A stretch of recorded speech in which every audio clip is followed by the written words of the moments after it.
Anthony Kavanagh atteint d'une maladie et plein de regrets. Une partie de ma vie m'a échappé. Anthony Kavanagh ne souffre ni d'asthme, ni de bronchite chronique. Pour autant, cela ne l'a pas empêché de se voir diagnostiquer une maladie respiratoire, l'apnée du sommeil. Ce mal qui touche plus de personnes qu'on le pense, l'humoriste le connaît bien. S'il en a souffert assez tôt, ce n'est qu'à l'aube de ses 40 ans qu'un médecin a enfin trouvé ce qui lui faisait vivre un enfer. Je ne me souvenais jamais de mes rêves. J'étais toujours épuisé, je m'endormais partout.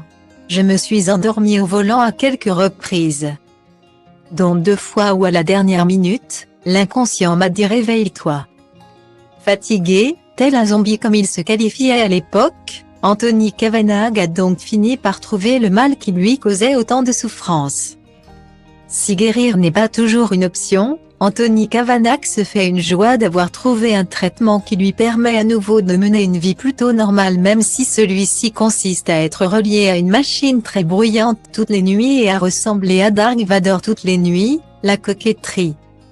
On met ça de côté, on se sent tellement mieux avec. En revanche, Anthony Kavanagh sait qu'il a fait une croix sur une bonne partie de son existence qu'il ne retrouvera jamais. Il y a une partie de ma vie qui m'a échappé. Ça a été un deuil à faire aussi. Je suis passé à côté de plein de trucs où j'aurais eu plus d'énergie. Guillemets. Style Diva place Holdé à 1 et à 1, 8 300 px, minimum et 250 px, at media screen end, minimum 8.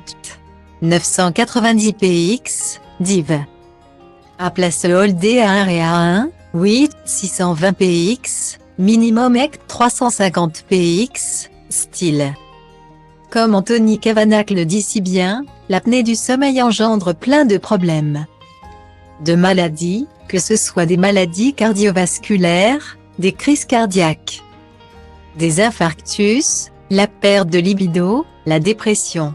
À cause de ce trouble, le comédien est passé par une phase de dépression, mal diagnostiquée donc, qui n'a fait qu'augmenter l'importance de son apnée du sommeil. On nous prescrit des antidépresseurs qui augmentent ton apnée du sommeil. T'es moins vif d'esprit. Plus jeune, je pouvais suivre 8 conversations à table. Virgule à la fin, je demandais aux gens de répéter, tout le temps. Je trouvais que j'étais devenu bête. Tu perds ta confiance, tu perds l'inspiration, tu perds tout parce que tu ne dors pas. Et c'est facile d'abuser de toi. C'est ce qui m'est arrivé aussi.